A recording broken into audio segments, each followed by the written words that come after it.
In court, the men Russia says committed mass murder.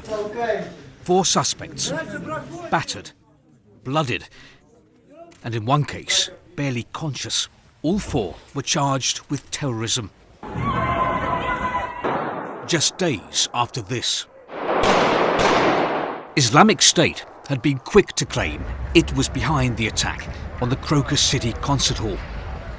Tonight, Russia's president said radical Islamists had carried out the mass shooting, but he still tried to link it to Ukraine.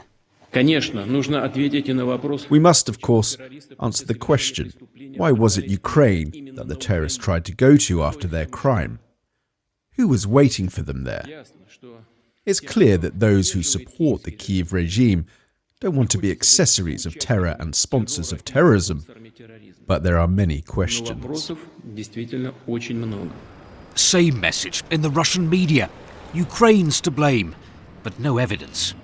So this paper says it believes that Ukraine carried out the attack without providing any evidence for that. It writes, there are some basic truths. Fire burns, the wind blows, and the Kiev regime are murderers and terrorists.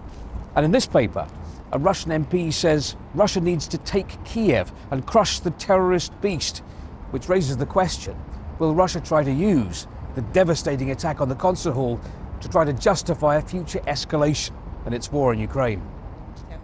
Concern too that Moscow may use this moment to increase repression at home. I mean, that's what happens with the KGB state. The KGB state uses any opportunity when there's some crisis or a threat to make sure that it hammers all the nails into the coffin of freedom. So in other words, a further crackdown coming.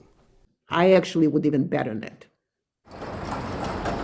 And as Russians reflect on the horror that unfolded here, what is the mood in Moscow? There's no sense of panic, but people are worried.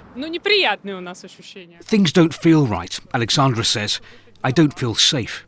I felt fear going outside, and I had to go to the store. And when I left my home, I just thought that I should hurry and come back to my flat, because it's the only place where I can be safe. And that is what the gunman wanted. Not just to kill, but to leave a nation in fear. Steve Rosenberg, BBC News, Moscow.